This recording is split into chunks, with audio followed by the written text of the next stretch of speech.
In 1938, as Europe edged toward war, Sir Nigel Gresley's Mallard did the impossible, blasting to 126 miles per hour and seizing the world speed record for steam. But this wasn't just about a train. It was a gamble for Britain's honor, fueled by rivalry with Germany and a desperate need to prove that steam could still outrun time itself. How did this blue Art Deco machine become a national icon? And what did it really take to risk everything on one record-breaking run? In the 1930s, railway lines became battlegrounds for national prestige. Newspapers in London and Berlin splashed headlines about speed, not just as a technical feat, but as proof of a nation's spirit.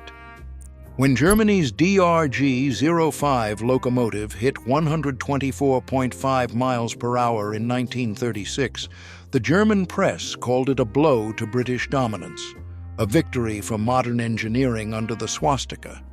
British editors fired back, declaring that steam power's true home was still on their side of the channel.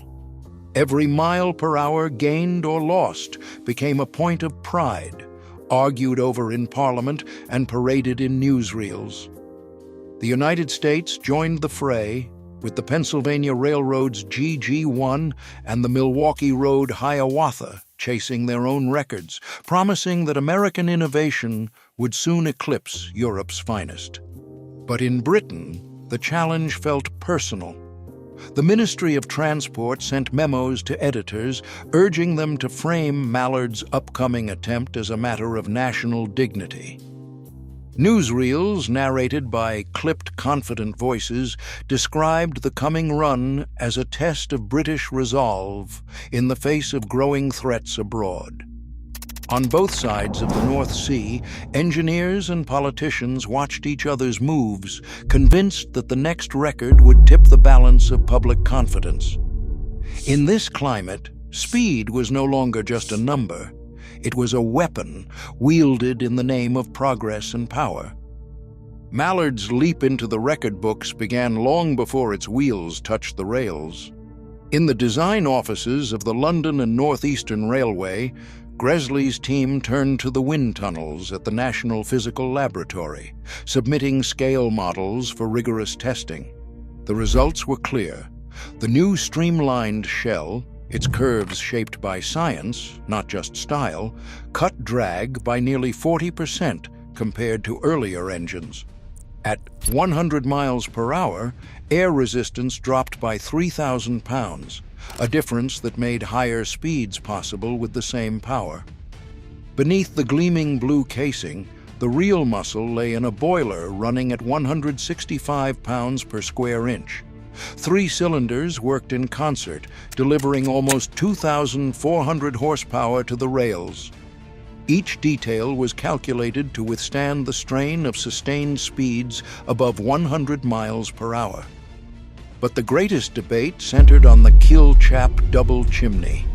Traditionalists doubted its twin blast pipes, but committee minutes show Gresley insisted on the numbers: 15% better drafting, lower back pressure, and a steadier exhaust. Test runs between Peterborough and York confirmed the gains. Steam output rose, the fireman's work eased, and the locomotive's breath came smoother at full tilt. Every line, every component was chosen for one purpose: to carry Mallard past the limits of steam. The blue paint and Art Deco styling were more than decoration. They announced a machine built for speed, ready to face the ultimate test on the main line. Steam hammered through the cylinders as Mallard crested the rise at Barkston South Junction and began her descent toward Stoke Bank. Driver Joseph Duddington leaned into the controls, sweat already beading on his brow. The cab thermometer read over 120 degrees Fahrenheit, hot enough to wilt paper, hotter still with every fresh shovel of coal. 7 coaches trailed behind, their weight forcing the locomotive to work harder with every mile. Fireman Thomas Bray kept the firebox roaring, his arms moving in a steady rhythm, shoveling nearly a ton of coal for every hour spent in that furnace. The air inside the cab shimmered with heat and noise, the blast of the whistle, the thunder of wheels on rail joints, the hiss of high-pressure steam escaping every valve. The gradient sharpened and gravity joined the throttle. Stoke Bank's gentle descent stretched out for more than a mile, just steep enough to tip the balance between traction and speed. Duddington's hands stayed steady on the regulator, eyes fixed on the line ahead. The dynamometer car behind recorded every pulse and surge, but inside the cab, all that mattered was the feel, the vibration through the floor, the rising pitch of the exhaust, the growing pressure in the boiler. Bray wiped his face with a soot-blackened sleeve, checking the fire's color and the water glass in one motion. There was no room for error. Every second, the temperature climbed.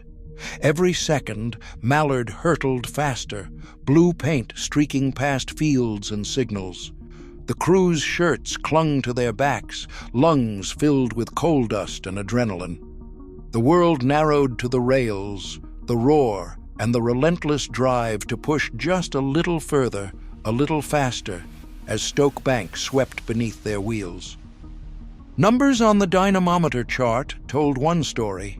The metal beneath the Mallard's frame told another. LNER's dynamometer car, trailing just behind the locomotive, traced a sharp peak, 125.88 miles per hour, rounded up in the press to 126. But the instruments themselves had limits. Mechanical linkages, a clock escapement, and paper rolls subjected to heat and vibration all introduced uncertainty. Calibration logs from the morning of July 3rd show meticulous checks, yet even the best pre-war British technology allowed for a margin of error. Modern analysis puts that band at plus or minus 1.5 miles per hour. The true speed could have been a shade lower, or perhaps right on the mark. For railway engineers and metrologists, the record is both a triumph and a technical puzzle. The numbers are robust, but never absolute. The cost of chasing that record was stamped into the locomotive's bearings. Inspection teams at Doncaster Works, poring over the Mallard's motion gear, found the middle big end bearing scorched and distressed. The oil had thinned, the metal overheated by the relentless pounding at high speed. On the dynamometer chart, the peak speed is followed by a sudden drop, mirroring the moment when the bearing began to fail. Driver Duddington later remarked the locomotive could have gone even faster, if not for the risk of a total breakdown. Every mile per hour gained that day came at the edge of mechanical endurance. The Mallard's record would stand, but the machine itself bore the scars of ambition, a reminder that speed always comes with a price.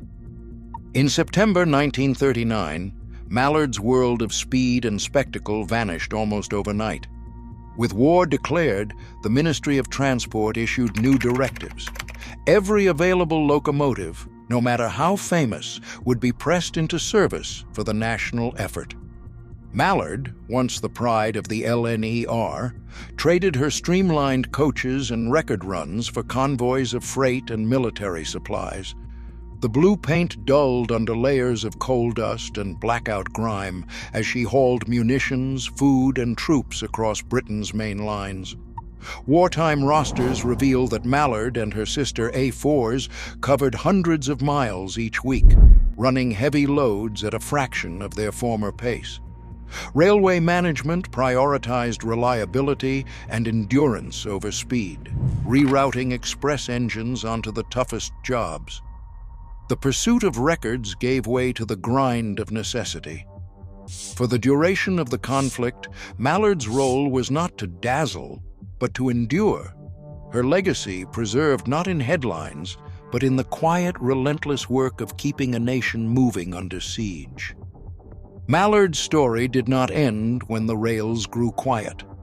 As steam faded from British tracks, a determined circle of enthusiasts and engineers rallied to save the locomotive from the scrapyard.